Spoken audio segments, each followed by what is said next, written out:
चलिए अब एक और बिग मार्केट वर्सेस बात करते हैं। प्रकाश दीवान से जानते हैं कि वो क्या कर रहे हैं इस मार्केट में। प्रकाश, गुड आफ्टरनून। काफ़ी आउट ऑफ द ब्लू ये मार्केट के लिए मूव आया। थर्सडे तक सब कुछ ठीक लग रहा था, 25,000 के ऊपर थे हम, और आज 24,000 ब्रीच कर दिया।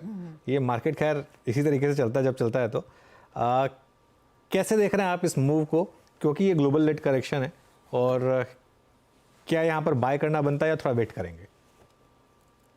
Good afternoon Anuj. So you are absolutely right. ये जब मार्केट 25,000 की नई ऊंचाई कर रहा था हासिल, तब हम ये देख रहे थे कि इतना ब्रेथ टेकिंग रैली कैसे हो रही है।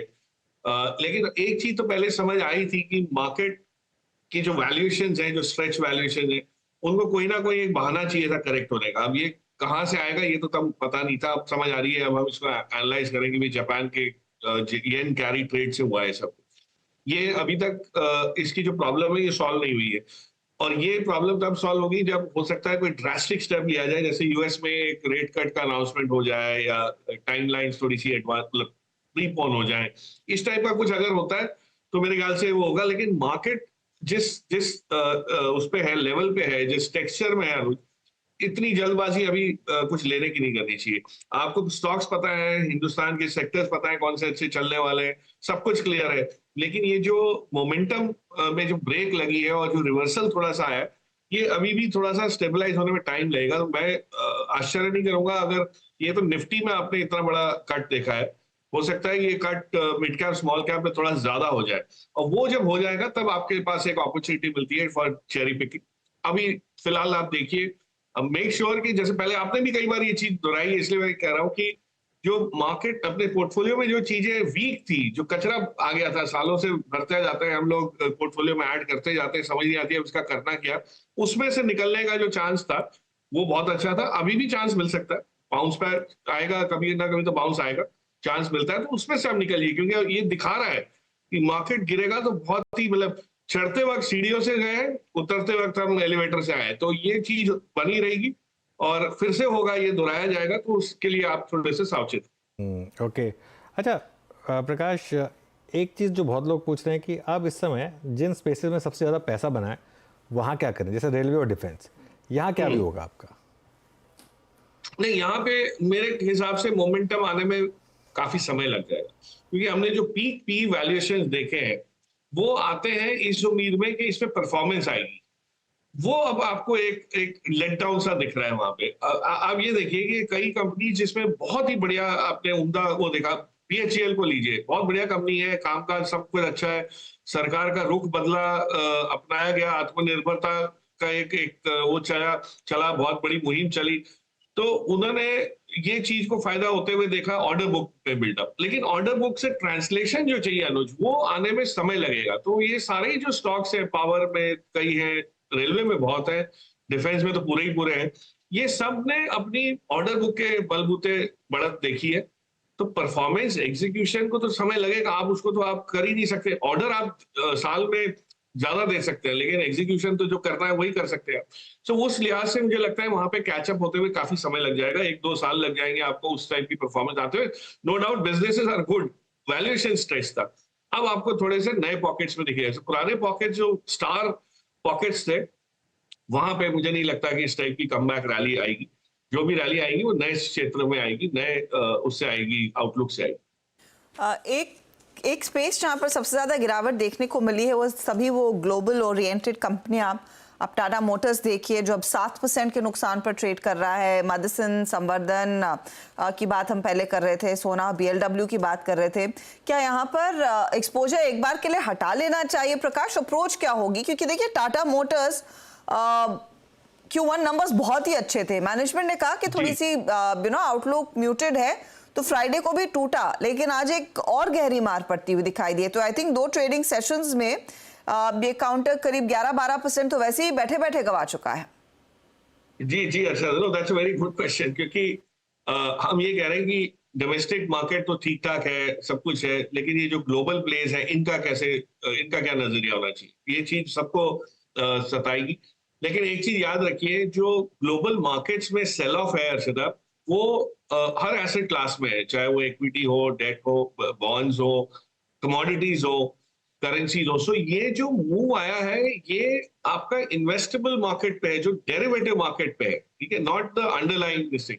अब जैगुआर लैंड रोवर की सेल्स या कोई और कंपनी जो एक्सपोर्ट कर रही है, या यूपीएल हो गया, या मतलब बहुत सारी कंपनीज हैं जो एक्सपोर्ट ओरिएंटेशन ज्यादा रखती है, उनका आपको देखना पड़ेगा हुलिया क्या है डिमांड साइड पे। Is demand shrinking? I don't think that's answer. अगर आप देखें तो हाँ, डिमांड में सॉफ्टनेस थोड़ी बहुत सीजनली हमेशा रहती है, लेकिन ये गाड़ियां बिकनी बंद हो जाएंगी, केमिकल की खपत बंद हो जाएंगी, कई चीजों का उत्पादन बंद हो जाएगा, आई डोंट थिंक सो। सो ये चीज थोड़ी सी टेम्पररी है। ये आपको जो रब ऑफ इफेक्ट आया है, ये इन्वेस्टर जो जो इन्वेस्टमेंट मार्केट है उसके मिसमैचेस की वजह से आया है, not because of some demand supply. कोई डिमांड कॉन्ट्रैक्शन नहीं है। हाँ, ये मैं मानता हूं कि जो यूएस डिपेंडेंट स्टॉक्स हैं, जहां पे इकोनॉमी ग्रो जिस रफ्तार से सोचा था वो नहीं हो रही, थोड़ी सी स्टैग्नेट हो रही, वहां आपको थोड़ा सा पॉज मिलेगा। बट ये अपॉर्चुनिटी है। ये मिसमैच की वजह से, ग्लोबल मिसमैच की वजह से आपको अच्छी कंपनीज भी सस्ते में कभी कभार मिल जाएगी। और उसमें से अगर आप देखें pharma, chemicals, to some extent जो export oriented capital goods companies है, वहां पे कोई आंच नहीं आएगी और वो नीचे के लेवल से बहुत अच्छी तरह बाउंस करें। ओके लेकिन एक स्पेस है जहां पर शायद और मंदी गहरा सकती है इस ग्लोबल सेल ऑफ के बीच में, वो मेटल्स है। मेटल्स में क्या आपको लग रहा है वो वीकनेस आगे देखने को मिलेगी? क्योंकि ना 2 दिन पहले जब हम टाटा स्टील के मैनेजमेंट से बात कर रहे थे, चाइना में जो प्राइस करेक्शन देखने को मिला है और दाम घटते हैं तो वो चाइनीज मैन्युफैक्चरर्स खुद लॉस में चले जाएंगे, और वो इनफैक्ट बाकी पियर्स के लिए भी प्राइसेस नीचे ही ड्राइव करने लगे हैं। इस माहौल में फिर क्या और पेन की गुंजाइश है? तो ये थोड़ा सा मेटल्स में क्या होता है, जब हम फेरस मेटल्स की बात करते हैं तो हमारे यहाँ जो डोमेस्टिक पहलू है, जो कंजम्पशन का जो साइड है, वहां पे आपको इतनी आंच आते हुए नहीं दिखेगी। जो ग्लोबल कमोडिटी सेटअप में मार पड़ा है उसकी वजह से ये मेटल्स के प्राइसेस में इंपैक्ट पड़ रहा है। So I don't think we should over react to this. हाँ, थोड़ा सा असर तो सब पे पड़ रहा है। आप उसको आप ये नहीं सोच सकते कि मेटल्स में कुछ नहीं होगा, ग्लोबल उसमें हम लोग तो है ही नहीं, हम तो एक्सपोर्ट नहीं करते। लेकिन कॉपर, एल्यूमिनियम, इस टाइप की जो चीजों में जो डेरिवेटिव्स कॉन्ट्रैक्ट, जो लॉन्ग, जो फॉरवर्ड कॉन्ट्रैक्ट्स इतने बुलिश थे, वो सब ईज आउट होंगे, वहां पे आपको अनवाइंडिंग होगी, इस वजह से आपको थोड़ा सा मार पड़ता हुआ दिखेगा। बट डिमांड साइड पे आई डोंट थिंक ये होगा। और इंडियन कंपनीज जो इंडिया में ही सप्लाई कर रही है, बहुत सारी कंपनी जो स्टेनलेस स्टील बना के दे रही है, जो पाइप्स बना के दे रही है, तो इस टाइप के जो वैल्यू एडेड प्रोडक्ट्स बना के दे रही है, उसमें आप देख लीजिए शिफ्ट हो जाइए, क्योंकि उसकी डिमांड कहीं कम नहीं होने वाली है। सो अगर जापानीज येन स्ट्रांग होता है, डॉलर वीक होता है, उल्टा होता है, जो होता है, इससे हमारे रोड बनाने, पाइप बनाने, गैस लाने, उससे तो कोई फर्क पड़ेगा नहीं। सो ये सब चीजें जो कंजम्पशन ड्रिवन है, वहां पे फोकस करिए तो आप एटलीस्ट उसको हेज कर सकते हैं। But yes, globally there will be some sort of a negative. अच्छा प्रकाश सर, नमस्कार, वीरेंद्र बोल रहा हूँ। वो जो बजट के दिन आप साथ में बैठे थे तो उस दिन एस्कॉर्ट्स आपने रिकमेंड किया था, उस दिन का मूव तो अच्छा था। खैर बाजार अब पूरा का पूरा टूटा है। एस्कॉर्ट्स के जो मंथली सेल्स फिगर थे वो भी आपने देखे होंगे। मैं 2 स्टॉक्स पे आपकी राय चाहूँगा, एस्कॉर्ट्स पे और मारुति पे। मारुति के इस बार नंबर्स अच्छे थे, एबिटा बहुत स्ट्रॉन्ग था, लेकिन थोड़ा sales figure, monthly sales figure पे इसने डिसअपॉइंट किया। इन दोनों ही स्टॉक्स पे आपका टेक क्या है इस वक्त? देखिए, एस्कॉर्ट्स में बहुत सिंपल है, जो कैचअप आना बाकी है वो अभी उसको और समय लगेगा, और वो शायद हो सकता है मॉनसून के आने के बाद आपको इम्पैक्ट दिखे। तो आई एम क्वाइट पॉजिटिव। हाँ, ये है कि ये जिस टाइप का मार्केट हाई बीटा स्टॉक्स को ट्रीट कर रहा है उसमें थोड़ी बहुत मार पड़ेगी। So I would not be so worried. लेकिन हाँ, जो ट्रैक्टर सेल्स में इंप्रूवमेंट है, आप एमएनएम की कमेंट्री सुनिए तो वो भी यही कह रहे हैं कि भाई अब पिकअप की उम्मीद है, हमने देखा है ऑलरेडी, और स्टॉकिंग शुरू हुआ है। मॉनसून के बाद, मॉनसून के दरमियान ये सब चीजें होती है। एमएनएम में थोड़ा सा बैलेंस पोर्टफोलियो होने की वजह से एक अलग सेफ्टी लेवल आ जाता है। एस्क्वार्ट्स के डिपेंडेंस ट्रैक्टर्स पे ज्यादा हो। आप इसी समय वीएसटी टिलर का कामकाज देखिए, उनके नंबर्स देखिए, या स्टॉक प्राइस की बात में नहीं कर रहा, बट परफॉर्मेंस मेट्रिक्स देखिए, वहां बहुत सारा इंप्रूवमेंट है। सरकार जो काम कर रही है, जो बजट में ऐलान हुए हैं वीरू, उसका परकोलेशन डाउन द लाइन तो होना ही होना है। पैसा तो किसानों के पास आएगा, मैकेनाइजेशन लेवल्स बढ़ेंगे, लेबर की कॉस्ट बढ़ेगी। तो ये सब चीजें जिस हिसाब से हो रही है, आप इन थीम्स को थोड़ा बहुत स्लो डाउन देख सकते हैं, लेकिन आप इनको चूक नहीं सकते, क्योंकि सेक्युलर ट्रेंड जिसको बोलते हैं, लॉन्ग टर्म 4-5 साल का जो ट्रेंड है वो बहुत पॉजिटिव।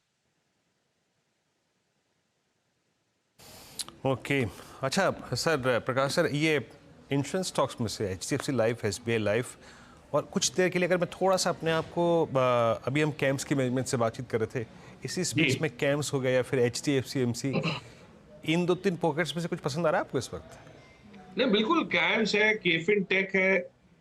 ये आपने कमेंट्री सुनी, मैनेजमेंट ने बोला कि भाई इंश्योरेंस को ग्रोथ में अब ना भी शामिल करें तो भी ओवरऑल म्यूचुअल फंड की ग्रोथ, AIFs की ग्रोथ इतनी ज्यादा है।